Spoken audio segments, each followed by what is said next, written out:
If there is one thing that I learned from studying the New Testament is that it is so important to study your Old Testament, because without the Old Testament, you're not going to have a background.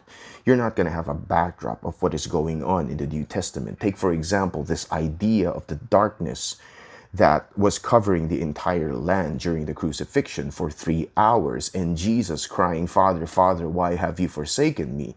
You see, all these things wouldn't make a lot of sense. His prayer, what's going on, because without the Old Testament, you're not going to be able to make sense of this darkness. Because in the Old Testament, darkness, not all the time, but when you say darkness, there are allusions in the Old Testament telling us that God appears in a cloud of darkness. Take, for example, 2 Chronicles chapter 6 and 1 Kings chapter 8 verse 12.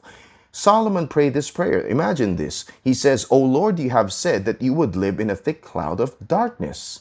You see, you go to the Psalms, it also tells us that he bowed the heavens and came down. Thick darkness was under his feet. He rode on a cherub and flew. He came swiftly on the wings of the wind. He made darkness his covering, his canopy around him, thick clouds, dark with water. Psalm 97 also tells us that clouds and thick darkness are all around him.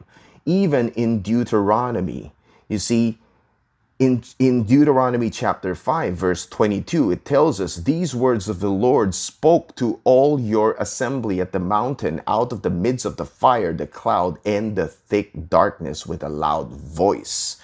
You see, the point is that they understand that the presence of, if they read the passages, if they read the passages, these accounts of the Gospels, they're going to remember this crucifixion scene, and they're going to remember that the heavenly council was there.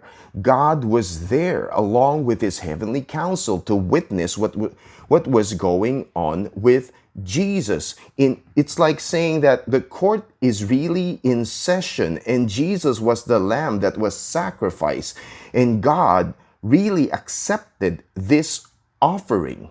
Okay, now you might ask the question, why darkness? I mean, why appear in the darkness? The answer is very simple, because it's meant to protect the people from seeing God. Because when they see God, they will die. This is seen in Exodus chapter 33, verse 20. You also see an example of this in Exodus chapter 19, verse 18 to 22, where they were told to set up a barrier so that no one can come across the mountain, can come up the mountain, otherwise they're going to die. So you see, it's very important for us to go back to the Old Testament to make sense of what is going on in the New Testament. And with that, God bless.